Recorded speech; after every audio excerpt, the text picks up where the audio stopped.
বন্ধুরা দেখুন, গতকাল আমার শাশুড়ি মা আমাদের এই বাড়িতে এসেছে। মা নিরামিষ খায়। মা বলছে আমাকে একটু শাক আর একটু ভাজা করে দাও, আর বেশি ঝামেলা করার দরকার নেই।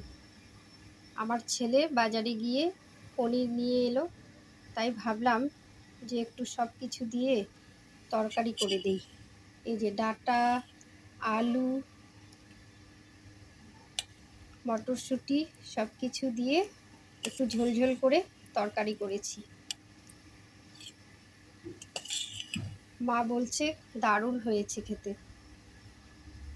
আর সাথে করেছি শাক ভাজা, করলা ভাজা, লাউ শাক আর করলা ভাজা। আর তারপর এখন আমি মাছ করব।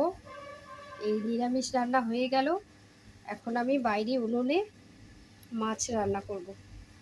কাতল মাছ এনে রেখে দিয়েছে আমাদের ভাই,